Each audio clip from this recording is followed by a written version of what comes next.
Далее рекламный блок. Пенсионерам надо получить национальную карту Элькарт. Об этом в очередной раз напоминают в РСК-банке.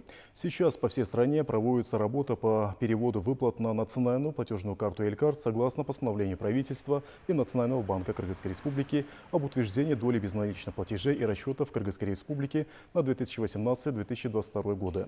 Подробную консультацию, куда и как обращаться за новой картой, как получить пенсию теперь, вы можете получить по телефонам 0706 911 111, 0552 911 111 и 0312 65 03 85.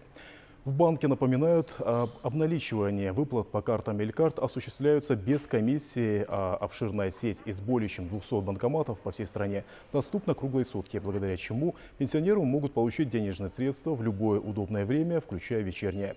К услугам клиента любое отделение, независимо от фактического места проживания или прописки. Уважаемые пенсионеры, для открытия карты Элькарт пенсионной вы можете обратиться в любые отделения РСК-банка.